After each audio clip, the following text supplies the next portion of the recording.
Started off with my grandmother reading me a lot of first edition little fantasy books and books on mythology and fairy tales.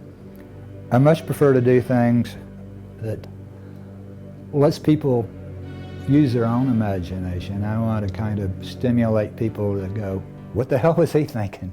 You know, or look at something and not even be thinking about it, pass by it, not even really look at it, and go home a day, a week, a year later, and then wake up and go, wow, what happened? I remember something, and trigger something in the back of their mind to where they'll let their own imagination tell their own story.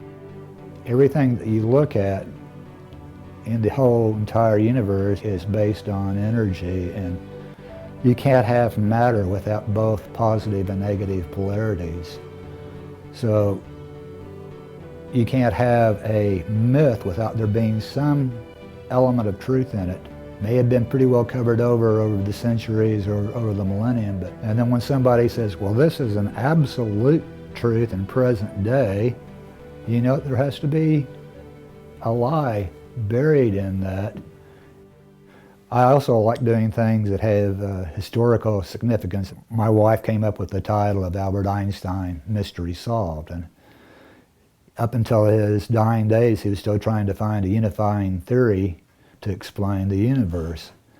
And in all that time, it was present around him, and he couldn't see it because forests were the trees or the numbers in the equation. The only constant in the whole universe is change, constant metamorphosis.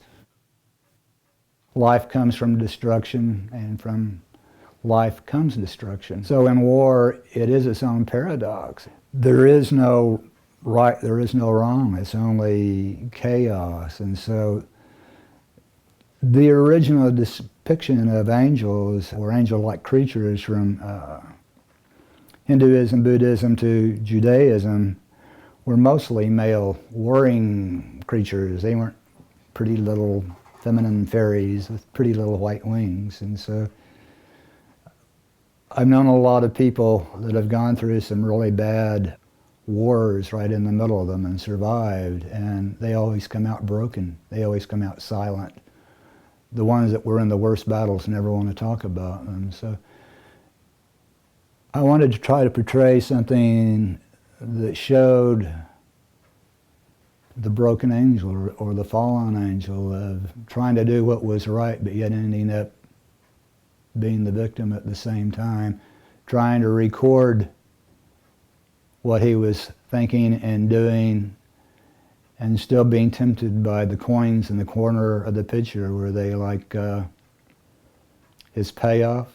And I've got more response from a lot of old vets that never would talk, that have survived World War II, Korea, and my fellow vets in Vietnam that emotionally tear them apart, and the most that they would ever say was thank you and walk away.